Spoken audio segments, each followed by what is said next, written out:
Qu'est-ce qui change en F1 en 2023? Forcément beaucoup moins de changements qu'en 2022, mais vu que c'est l'année 2 de cette révolution, ça permet de faire des ajustements. Bref, abonnez-vous, voici les 7 trucs qui évoluent cette saison. Numéro 7, un nouveau format de qualification. Ouais bon, vous emballez pas, j'avoue que j'ai joué sur les mots pour créer un petit peu de suspense. En réalité, pas de panique, le système Q1, Q2, Q3 ne va absolument pas évoluer, mais lors de 2 Grands Prix cette année, la Formule 1 va apporter 11 trains de pneus au lieu de 13 pour réduire certains coûts.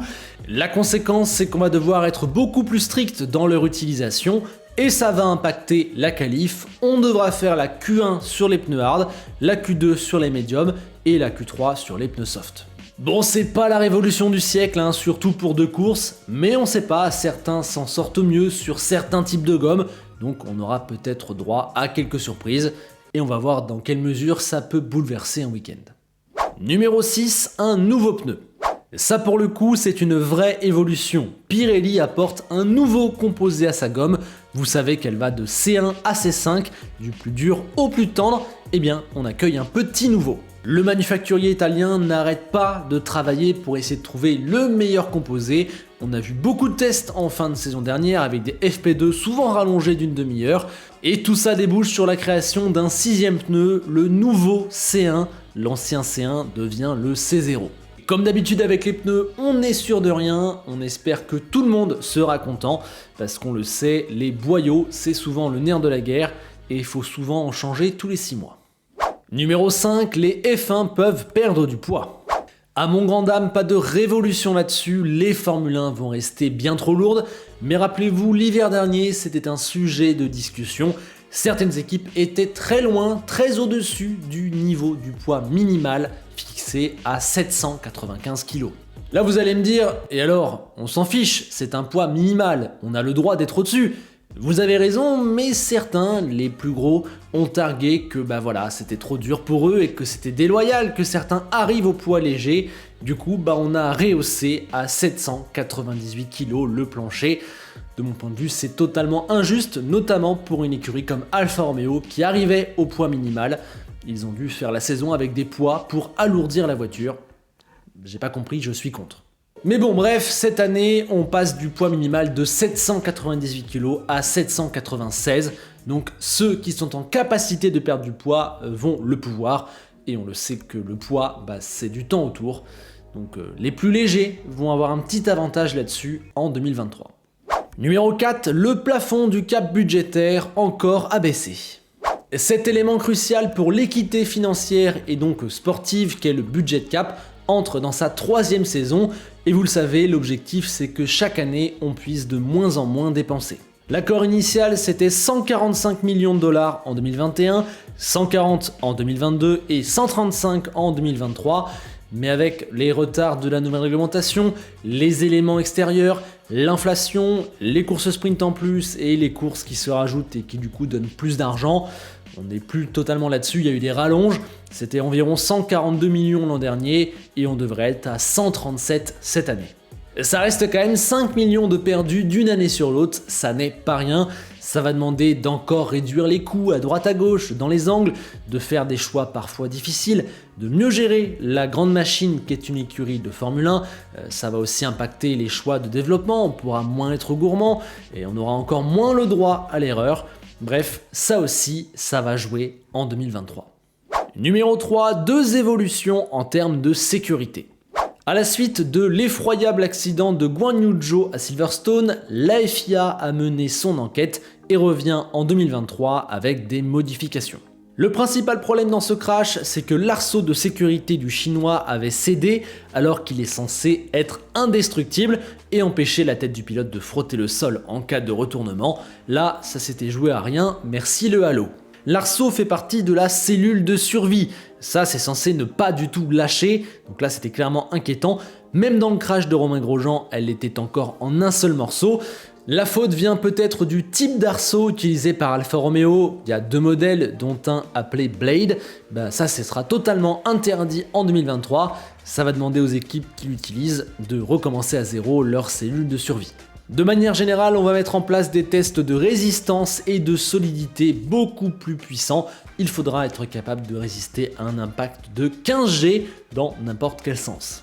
On espère que ça suffira. Et deuxième petit changement sur le thème de la sécurité, les rétroviseurs vont être agrandis pour réduire leur angle mort. On avait aussi vu des tests là-dessus en fin de saison dernière.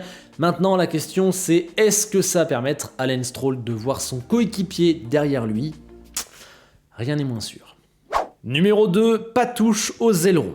Qui dit nouveau règlement dit nouvelle zone grise, et il y en a eu en 2022 au niveau des ailerons. A la base, on avait interdit les winglets de l'aileron arrière. Le winglet, c'est le pan latéral, la dérive, l'aile. Vous le voyez, il y en avait en 2021 et hop, il n'y en avait plus sur les modèles de 2022. Sauf que c'était pas vraiment écrit comme ça, noir sur blanc, et donc Aston Martin s'est pointé avec un truc qui était un espèce d'entre-deux. On peut considérer qu'il y a un winglet qui n'en est pas vraiment un, mais qui génère quand même une partie des effets aéros que la FIA avait souhaité interdire. Donc bon, pour 2023, on a clarifié le règlement, cet élément est totalement interdit et toutes les tentatives de ce style pour jouer avec le règlement seront d'entrée bannies. Même histoire à l'avant où c'est Mercedes qui avait amené un modèle où il y avait des détecteurs bien visibles entre les deux sections. Les déflecteurs sont autorisés jusqu'à 8 par aileron, mais là ils étaient clairement beaucoup trop gros et ils avaient un effet qui était bien dérivé de leur effet initial, à tel point que Mercedes elle-même n'avait pas osé les faire rouler en qualif ou en course. Du coup là aussi on a mieux choisi les mots dans la section du règlement et ce genre d'expérimentation est terminé. Vous l'aurez compris, en 2023, les équipes n'auront pas de marge de manœuvre sur les ailerons qui sont censés être des pièces où les équipes ont quasiment toutes la même. Numéro 1, des modifications techniques pour réduire le marsouinage. C'est à mon sens le truc de ces changements en 2023, la chose qui pourrait faire bouger les performances. Bon, déjà, on va renforcer les outils de mesure du marsouinage. Depuis le Grand Prix de Belgique, on utilise des capteurs pour mesurer l'oscillation des Formule 1, mais c'est les capteurs déjà prévus à la base pour mesurer les impacts lors des collisions. Donc en 2023, on installe d'autres capteurs qui eux mesurent vraiment avec grande précision le marsouinage. On va donc pouvoir vraiment savoir si les équipes respectent la limite de marsouinage qui a été mise en place par la Formule 1. C'est accompagné de deux modifications techniques. La première, c'est un rehaussement des bords du plancher des Formule 1 de 15 mm de haut. C'était une des idées invoquées pour se débarrasser du marsouinage, puisque moins les F1 sont proches du sol, moins elles rebondissent, et c'est à ça que sert cette mesure. Et là, il y a débat à mon sens, car toutes les équipes ne sont pas atteintes de la même manière par le marsouinage, de par leurs différences dans leur concept aérodynamique. Certains ne marsouinent pas même à 1 mm du sol, d'autres marsouinent à 10 mm.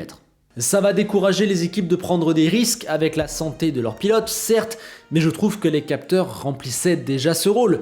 Ils permettaient de définir un niveau acceptable de marsouinage et de laisser les équipes gérer en fonction des caractéristiques de leur monoplace.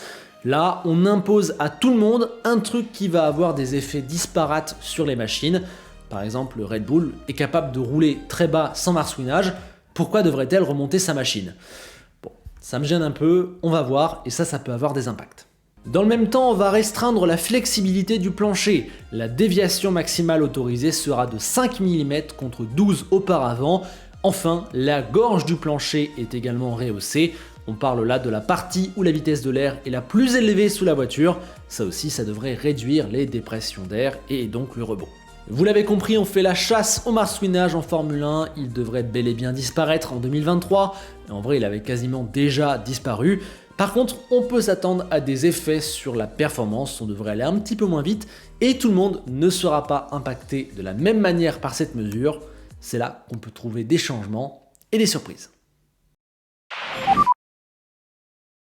En dehors de ces 7 points, j'aurais pu parler du DRS qui normalement sera activable au bout d'un tour de drapeau vert contre 3 jusqu'à présent, ou alors des couvertures chauffantes qui finalement vont rester. On avait parlé de les enlever, de les baisser de 20 degrés, finalement elles seront à 70 degrés comme d'habitude.